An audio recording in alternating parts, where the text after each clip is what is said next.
नमस्कार बच्चों, आज हम 12वीं कक्षा के आरोह भाग 2 से कविता से हर्ष स्वीकार है वो करने जा रहे हैं, जिसके कवि हैं गजानन माधव मुक्तिबोध। तो इसमें कवि ने संसार में व्यक्ति को जो भी दुख पीड़ाएं, राग वैराग्य जो कुछ भी मिलता है तो उसको सहर्ष स्वीकार करने के लिए यहाँ प्रेरणा देते हैं। और इसमें कवि ने खड़ी बोली का प्रयोग किया है और इसमें मुक्त छंद का प्रयोग किया है। तो यहाँ कवि मानव को या मनुष्य को प्रेरणा देता हुआ कहता है कि ईश्वर ने हमें जो दिया है उसे हमें सहर्ष या सहज भाव से अंगीकार कर लेना चाहिए। तो अब हम पढ़ते हैं कविता सहर्ष स्वीकारा।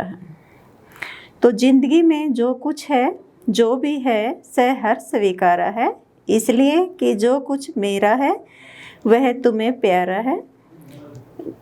गरीबी गर्बेली ये गंभीर अनुभव सब, यह विचार वैभव सब, दृढ़ता यह भीतर की सरिता, यह अभिनव सब मौलिक है इसलिए कि पल पल में जो कुछ भी जागृत है, ए पलक है संवेदन तुम्हारा है। तो यहाँ पर कवि कहते हैं कि ज़िंदगी में मैंने जो भी प्राप्त किया है या मुझे प्रभु ने जो भी दिया है उसको सहज भाव से सही मायने में यानी प्रसन्नतापूर्वक उसको स्वीकार किया है, इसलिए कि जो कुछ भी मेरा है वह तुम्हें प्यारा है। तो ईश्वर को संबोधित करते हुए कहते हैं कि हे प्रभु, जो मेरे पास है, जो मुझसे मिला है वो मुझे स्वीकार है। और क्यों स्वीकार है? क्योंकि वो सब आपको भी प्यारा है, आपको भी वो सब प्रिय लगता है, इसलिए मैंने उसको सहर्ष से स्वीकार कर लिया है। जैसे जीवन में आने वाली गर्व से भरी हुई जो गरीबी है, ये गंभीर अनुभव यानी जीवन में जो भी अनुभव हैं उन सभी अनुभवों को भी मैंने जीवन में प्रसन्नता से स्वीकार किया है। और मेरे अंदर जो विचार रूपी जो वैभव है अर्थात शब्दों का जो भंडार है, भाव की जो अभिव्यक्ति है, उसको भी मैंने दृढ़ता से स्वीकार कर लिया है। भीतर की सरिता यह अभिनव है। और यहाँ कवि कहते हैं कि मेरे अंदर जो भावों की सरिता है, सरिता माने जो नदी के रूप में बहती है, तो जिस प्रकार नदी बहती है वैसे ही मेरे जो नवीन जो अभिनव होता है, नवीन जो भाव है, नए नए जो भाव हैं वो मेरे अंदर हमेशा नदी की तरह बहते रहते हैं। मौलिक है यानी ये सभी मौलिक हैं, अर्थात कहने का कवि का तात्पर्य यहाँ है कि जो कुछ भी मेरे पास है वो सारा मौलिक है, इसमें किसी प्रकार का बनावटीपन नहीं है। ये कोई दिखावा नहीं है कि मैं किसी प्रकार से ये दिखावा कर रहा हूँ, आडंबर कर रहा हूँ, ये सब मौलिक हैं। जो भी मेरे पास गर्व से भरी हुई गरीबी है, गंभीर अनुभव हैं, जो भी वैचारिक भावनाएं हैं, भीतर अंदर जो भावों की सरिता बहती है और नए नए जो मेरे अनुभव हैं वो सब मौलिक हैं, कोई बनावटी नहीं है। फिर कहते हैं इसलिए कि पल पल में जो कुछ भी जागृत है, ए पलक है संवेदन तुम्हारा है। तो यहाँ पर कवि कहते हैं कि संसार में पल पल यानी क्षण क्षण में जो भी जागृत होता है अर्थात प्रकाशित होता है वो सब यहाँ प्रकाशित है या ईश्वर के कारण ही प्रकाशवान है। और ये सब चीज़ें मेरे अंदर व्याप्त होते हुए बाहर अदृश्य रूप में तुम हो, यानी प्रभु को कहते हैं कि ये सारी चीज़ें तो मुझे जो आपसे प्राप्त हुई हैं और बाहर अपलक माने अदृश्य रूप में तुम बाहर विद्यमान रहते हो, और ये जो सारी जीवन की मुझे उपलब्धियां हैं या मेरे अंदर जो कमियां हैं वो सभी आपकी ही देन हैं। अर्थात ईश्वर को संबोधित करते हुए कहते हैं कि हे प्रभु, मुझे जीवन में जो कुछ भी मिला है, चाहे वो जीवन में उपलब्धियां हों, प्रसिद्धियां हों या मेरे अंदर कमियां हों, वो सारी आपकी ही देन है, आपसे ही मुझे मिली है। अगला है, जाने क्या रिश्ता है, जाने क्या नाता है, जितना भी उड़ेलता हूँ भर भर फिर आता है। तो फिर कहते हैं यहाँ कवि कि जाने क्या रिश्ता है, प्रभु को संबोधित करते हुए, ईश्वर को संबोधित करते हुए कहते हैं कि हे प्रभु, मैं नहीं जानता कि आपका और मेरा क्या रिश्ता है, क्या संबंध है।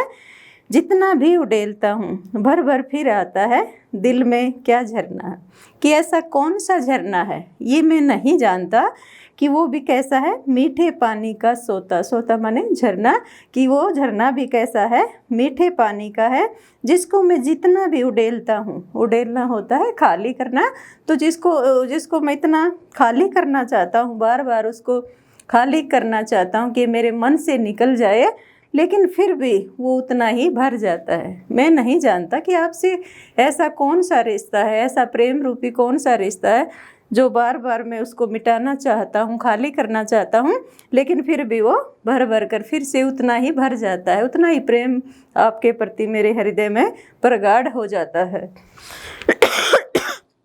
दिल में क्या झरना है, मीठे पानी का, ऐसा न जाने कौन सा झरना है मीठे पानी का जो हमेशा भरा रहता है।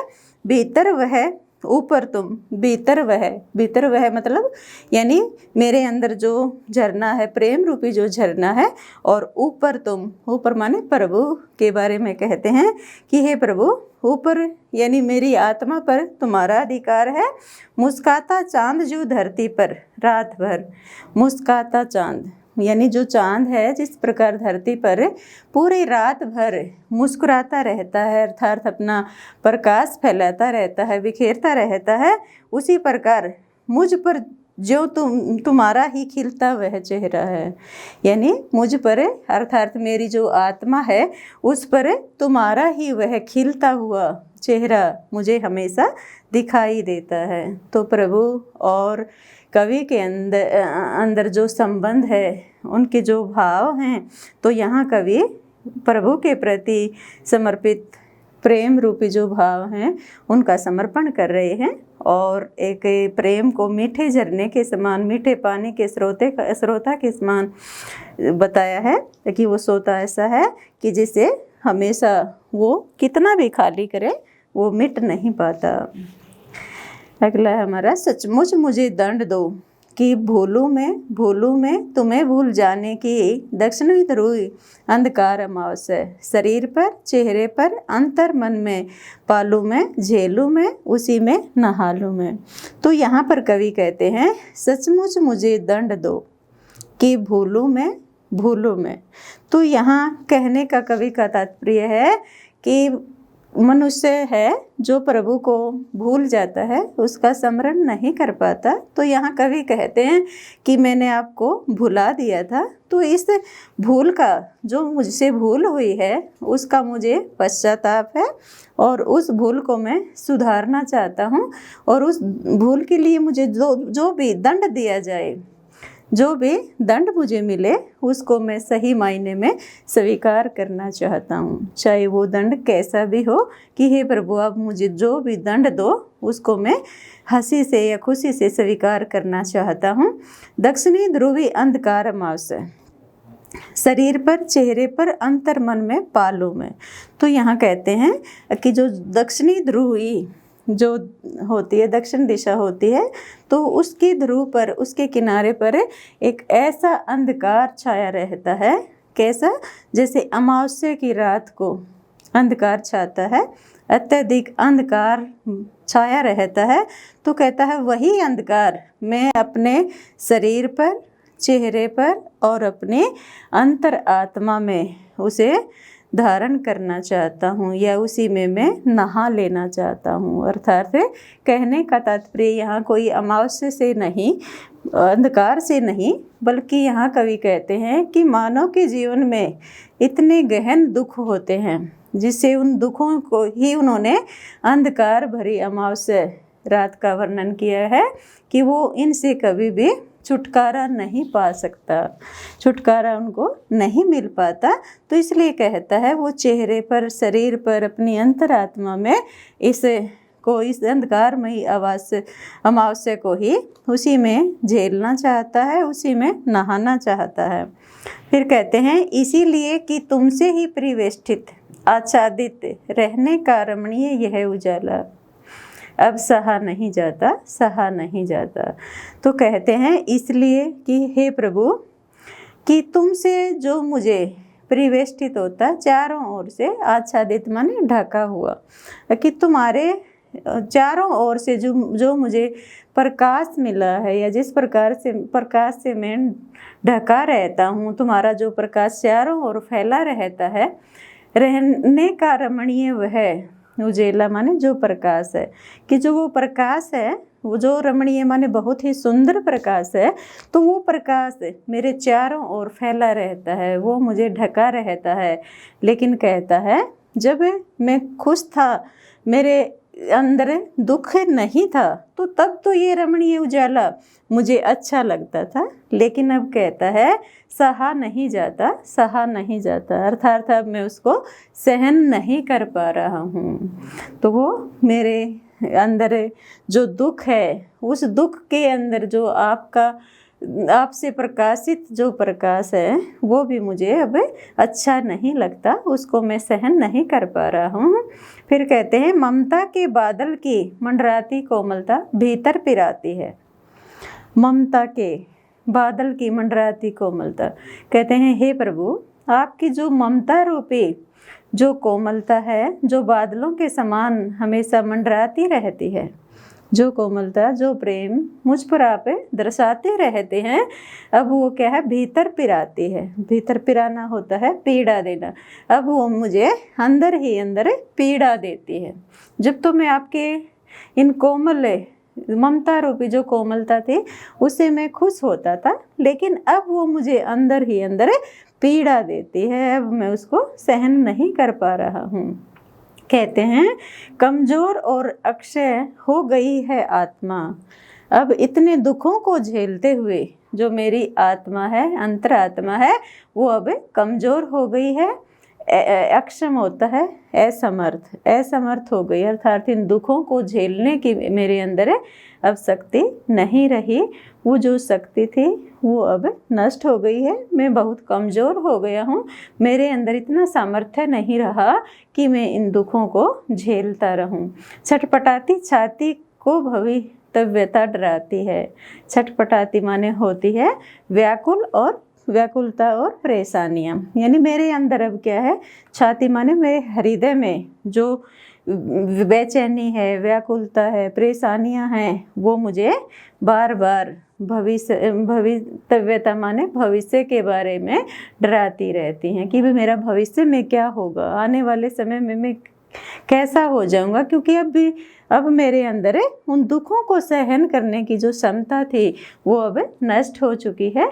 अब वो आगे के बारे में जब सोचता है तो वो डर जाता है, उसको डर लगने लग जाता है। फिर कहते हैं बहलाती सहलाती आदमीयता बर्दाश्त नहीं होती, क्योंकि मेरे जो ऐसी दशा देखकर जो लोग हैं वो मुझे सांत्वना देते हैं। बहलाना सहलाना यानी सांत्वना देने का प्रयास करते हैं। आत्मीयता बर्दाश्त नहीं होती, अर्थात वो जो आत्मीयता है, जो मुझे सांत्वना भरे हुए शब्द लोगों से सुनने को मिलते हैं, वो अब मुझसे बर्दाश्त नहीं होते, वो दुख में अब सहन नहीं कर पाता। कि हे प्रभु, जो यानी दोनों में अंतर द्वंद्व दर्शाया गया है, क्योंकि पहले तो कहते हैं मुझे जो कुछ मिला है उसको सहर्ष स्वीकार किया है क्योंकि वो तुम्हें भी प्यारा है, और अब यहाँ पर कहते हैं इस कविता में बाद में कि जो कुछ मिला है उससे अब मुझे डर लगने लगा है, मैं कमज़ोर हो गया हूँ, वो मुझसे सहन नहीं हो रहा, तो अब दोनों ही भाव अंतर द्वंद्व यहाँ पर दर्शाया गया है। यहाँ विरोधाभास अलंकार का भी प्रयोग किया गया है। और यहाँ कई जगह हमने देखा भर भर है, पल पल है, तो ऐसे जो शब्द आए हैं तो यहाँ पर पुनरुक्ति प्रकाश अलंकार का भी प्रयोग किया है। और अगला है हमारा, सचमुच मुझे दंड दो कि हो जाऊं पाताली अंधेरे की गुहाओं में, विवरों में, धुएं के बादलों में, बिल्कुल में लापता। फिर कहते हैं इतना दुख झेलने की उनमें सामर्थ्य या शक्ति नहीं रही, तो फिर कहते हैं कि हे प्रभु, हे ईश्वर, मुझे सचमुच दंड दो, मुझे कोई ऐसा दंड दो कि मैं जो मैंने अपराध किया है तुम्हें भूलने का, वो मुझे अपराध का वो जो दंड है वो मुझे मिले। वो कैसा दंड हो? पाताली अंधेरे की गुहाओं में, गुहाएं होती हैं गुफा, और विवर होते हैं बिल। तो अंधेरे की जो गुफाएं हैं या उन गुफाओं के बिलों में, जो धुएं के बादलों में, या फिर क्या हो, या तो पाताल के अंदर, पाताल लोक में जो गुफाएं हों या उनके बिल हों, तो उन बिलों में या फिर धुएं के बादल हों, उन बादलों में मैं ऐसे लापता हो जाऊं। लापता होना माने बिल्कुल दिखाई न दूं, अदृश्य हो जाऊं, किसी को भी मैं दिखाई न पड़ूं, तो ऐसे मैं छिप जाऊं, कहीं लापता हो जाऊं। तो कहते हैं लापता कि वहाँ भी तो तुम्हारा ही सहारा है। फिर ईश्वर से कहते हैं, एक तो उनसे दूर होना चाहते हैं, उन अंधेरी गुफाओं में जाकर रहना चाहते हैं, बिलों में जाकर रहना चाहते हैं, धुएं के बादलों में जाकर रहना चाहते हैं, और फिर भी कहते हैं कि वहाँ पर भी तुम्हारा ही सहारा है। अर्थात है उस दुख की घड़ी में या दुख के समय में, उन परेशानियों में भी मैं तुम्हें ही याद करता हूँ, वहाँ भी तुम्हारा ही सहारा मुझे मिलता है, जो जीवन को आगे बढ़ाता है। इसलिए कि जो कुछ भी मेरा है, फिर से कवि कहते हैं कि इसलिए कि जो कुछ भी मेरा है या मेरा जो होता सा लगता है, होता सा संभव है, सभी वह तुम्हारे ही कारण के कार्यों का घेरा है, कार्यों का वैभव है। फिर प्रभु को कहते हैं कि हे प्रभु, जो कुछ मेरे पास है वो तुम्हारा है, और तुम्हारा होने के कारण ही मुझे भी प्रिय है, और जो कुछ मेरे पास है वो लगता है कि तुम्हें भी प्रिय है। और जो मेरा होने वाला है, तो यहाँ बताया कि होता सा लगता है, होता सा संभव है, या तो वो मेरा होने वाला है या मेरा होने की संभावना है। दोनों ही कारणों से कहते हैं सभी वह तुम्हारे ही कार्यों का घेरा है। तो कहते हैं वो तुम्हारे ही कारण है, यानी जो कुछ भी मुझे जीवन में मिलता है, चाहे वो जीवन में सुख हो, दुख हो, राग विराग हो, हानि हो, लाभ हो, या आशा निराशा हो, तो सब तुमसे ही मुझे प्राप्त हुई है, और तुम्हारे ही कारण मैंने उसको स्वीकार किया है, क्योंकि तुम्हें वो सब प्रिय है, प्यारा है। तो ऐसी स्थिति में कहते हैं कि मैं पश्चाताप नहीं करना चाहता और ना ही कोई शिकायत करना चाहता। इसलिए मेरे पास जो भी है या जिसे मैं अपना कह सकता हूँ वह तुम्हें भी प्रिय लगता है, और इसलिए मैंने अपना दिया हुआ सब कुछ या तुमसे मिला हुआ जो सब कुछ है वो उसको मैंने खुशी खुशी से स्वीकार कर लिया है। तो यहाँ कवि अपने जो सत्ता है या प्रभु का जो असीम सत्ता होती है उसका यहाँ पर समर्पण किया है, और ईश्वर को संबोधित करते हुए ये पंक्तियाँ कवि ने यहाँ लिखी हैं। और इस कविता में अपने दुखों को, जो भी उन्होंने जीवन में अनुभव किए हैं, उन दुखों के बारे में बताया है। और कहते हैं अगर भगवान ने मुझे ये दुख दिए हैं तो वे दुख भगवान को भी प्यारे हैं, तो इसलिए उसको कवि ने सहर्ष स्वीकार कर लिया है, और मनुष्य को भी इन दुखों को सहन करने की प्रेरणा देते हैं। तो बच्चों, यहाँ पर कवि दुख सुख लाभ हानि में समभाव रखने के लिए कहते हैं। तो ये थी हमारी आज की कविता। अगर आपको अच्छी लगी हो तो हमारे चैनल को सब्सक्राइब कीजिए, लाइक कीजिए और ज़्यादा से ज़्यादा अपने दोस्तों में शेयर कीजिए। धन्यवाद।